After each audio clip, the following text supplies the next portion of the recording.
Hello guys, we have here the speaker system of Logitech model Z407. I will be sharing some of its features and how to use its multi-function wireless control. This has 80 watts peak power with multiple input connectors, USB to PC, 3.5 mm auxiliary jack, and Bluetooth input. And it has a wireless control dial with multiple functions.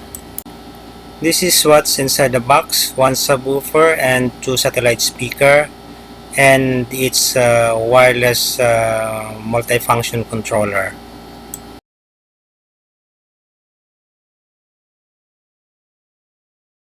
Let me show you the back panel. Here we have auxiliary input. We have to use 3.5 mm audio cable and micro USB data cable to connect to our PC. Here we have an option on how we want to display our satellite speaker here. If you want it horizontally, just remove the base and transfer it to the other side. Then you can place it horizontally. Same here on the other side.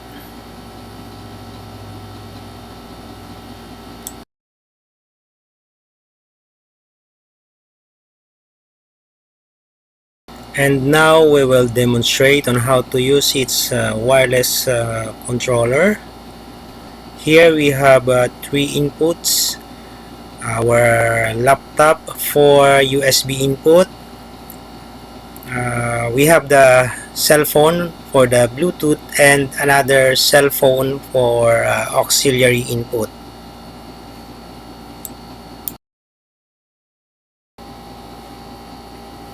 Here at the back, I'll be showing you how to connect our inputs. The 3.5 mm audio connector for auxiliary,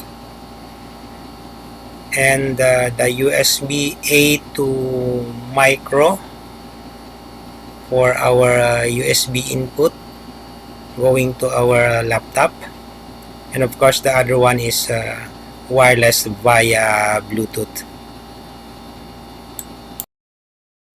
And now we have to connect our power source.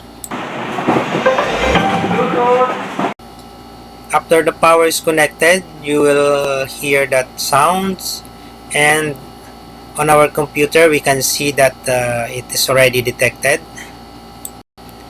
Here you can see the model of our speaker, the Z407.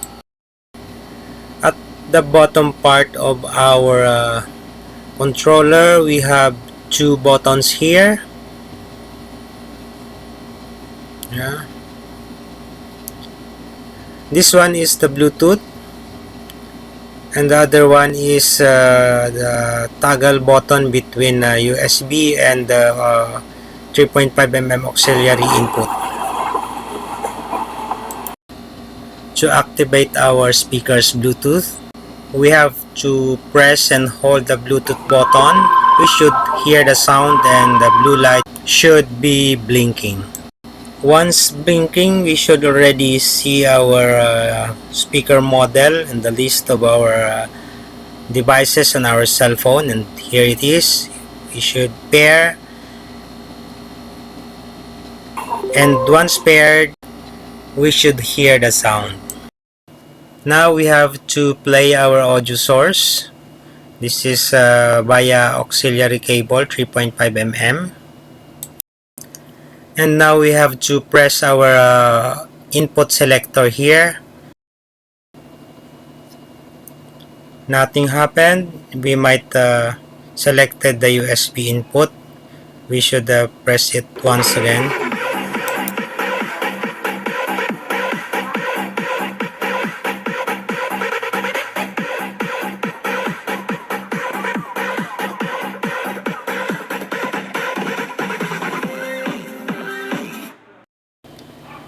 When we are at auxiliary input mode, we can only use the controller to higher or lower the volume and to mute the speaker. without affecting the settings of our input source.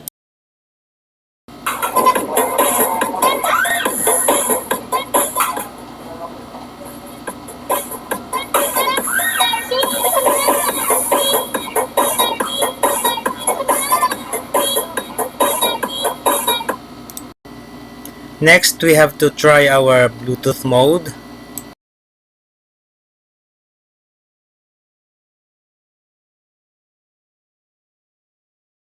The symbol says press once to play or to pause.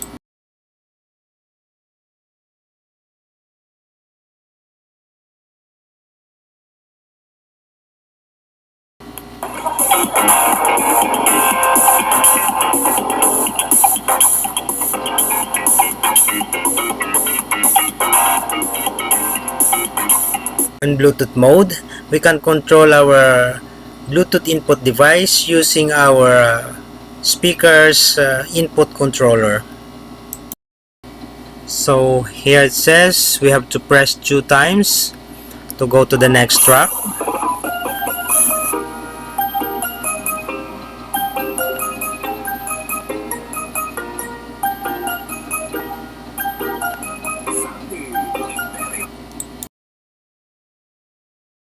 And to go back to the previous track, we have to press 3 times.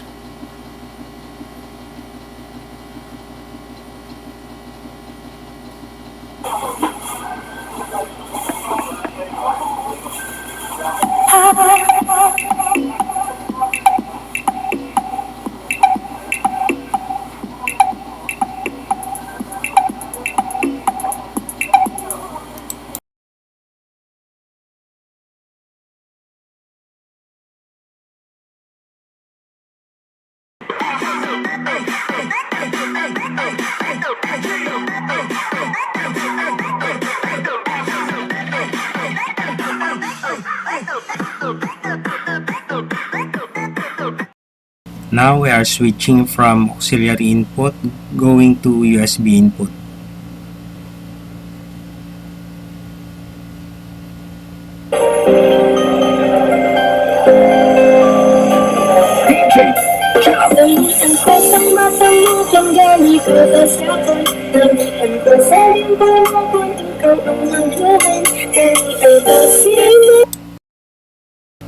And again from USB input going to Bluetooth.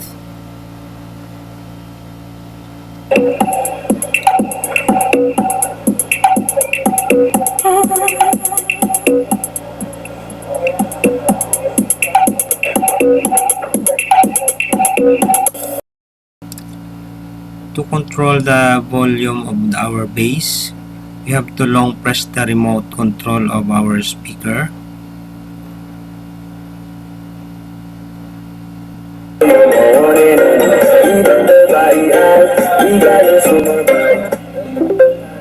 Once you hear the beep, we are now at the bass control mode.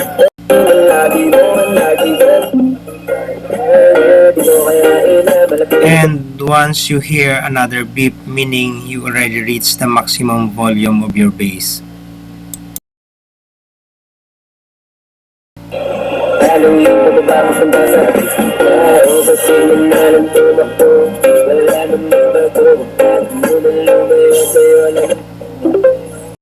As you can see, when we move our volume up, only the bass level is changing.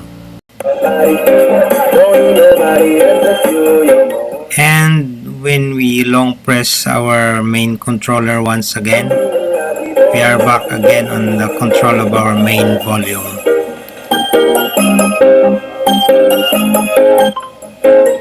Once there's a beep, meaning we already reached the maximum volume.